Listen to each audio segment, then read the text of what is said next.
Good morning and welcome to SBU TV. I'm Jah'Neyce, Washington. After 3 years of leadership under Chief Richardson, what's next for the Olean Fire Department? St. Bonaventure community normally puts on its annual trash and fashion show as a way to raise awareness for recycling. Now the show allows students and designers to create outfits made from at least 90% materials that are recycled, unlike the outfit I'm wearing.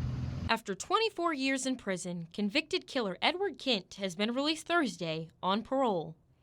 Kent was convicted in 2000 of murdering 39-year-old Penny Brown in Salamanca.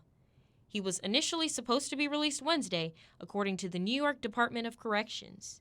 A statement from Senator George Borrello says the commissioner of the Department of Corrections confirmed to Borrello the Corrections Department delayed Kent's release until they could find a community to house him. A different statement from Borrello says Kent has been released on parole to an undisclosed location in Dutchess County. The Olean Common Council unanimously passed a resolution Tuesday saying Kent should remain behind bars. Now I'm standing just outside the Olean Municipal Building where the Common Council meeting took place. And in that meeting, citizens like Jeffrey Miles weren't afraid to voice their opinions. Parole will call us, and sometimes we take parolees. I believe in second chances, but in this case, no. Miles said that if Kent came to Olean, Miles' motel on Route 417 would have housed him. Kent's parole conditions, as well as the commissioners assigned for his parole hearing, are still unknown. Although Kent is over 5 hours from Olean, some community members remain fearful. If he had shown any sign of remorse, if he had shown any sign of trying to make himself a better person, to be a better person in society, I'm all for it. We haven't seen any of that. I feel that he is as much of a danger now as the day that he was put into prison. For SBU TV, I'm Jah'Neyce, Washington. After 3 years as head of the Olean Fire Department, Chief Timothy Richardson is retiring. Richardson became a member of the Olean Fire Department in 2002 and worked his way to be promoted to fire chief in February of 2020. It's been a good experience on some aspects, great experience on others, and we did have a couple tragedies during the pandemic, and actually during my tenure, we lost a code enforcement officer firefighter to COVID in the line of duty. Despite the challenges, the department improved significantly.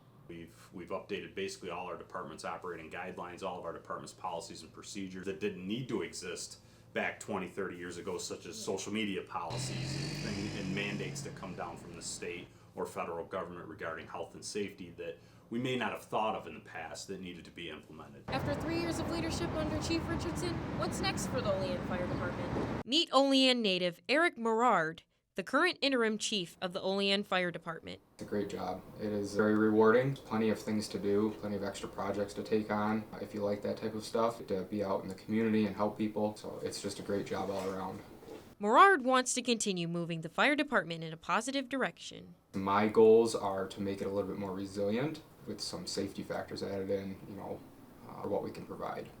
As fire chief, the main task is to support the department consisting of 36 employees.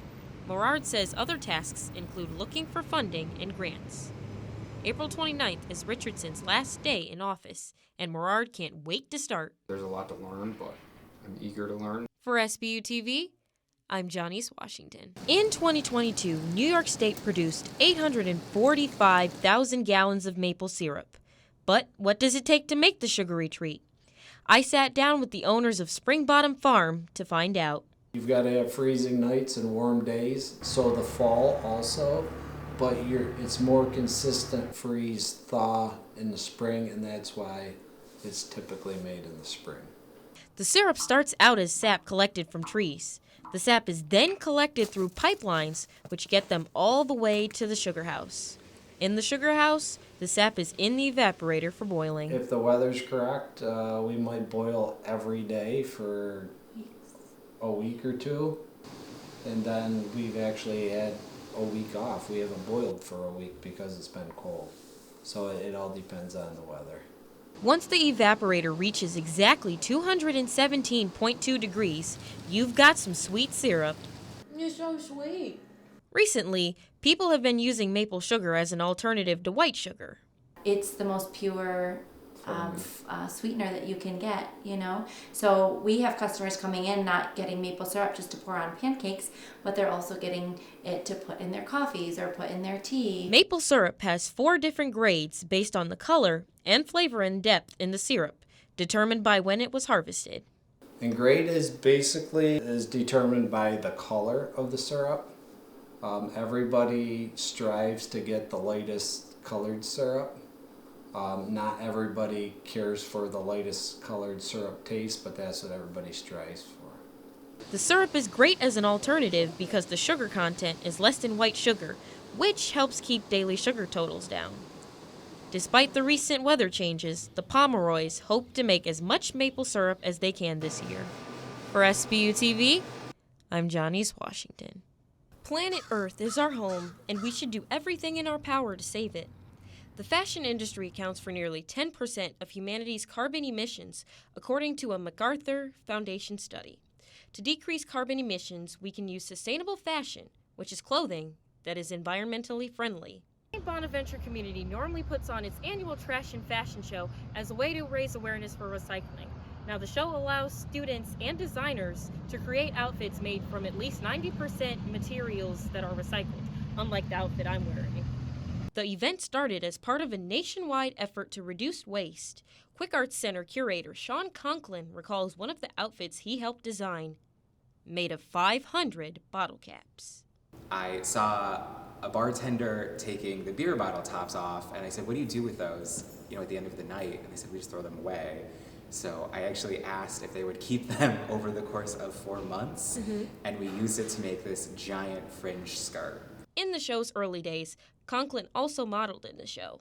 Conklin pointed out the value of how materials can be transformed into something new. There were so many creative uses that just totally transformed these items, and then when you start to think back to what it was originally and what it has now become, that transformation to me really speaks to the spirit of recycling, right? This idea of recycle, reduce, reuse.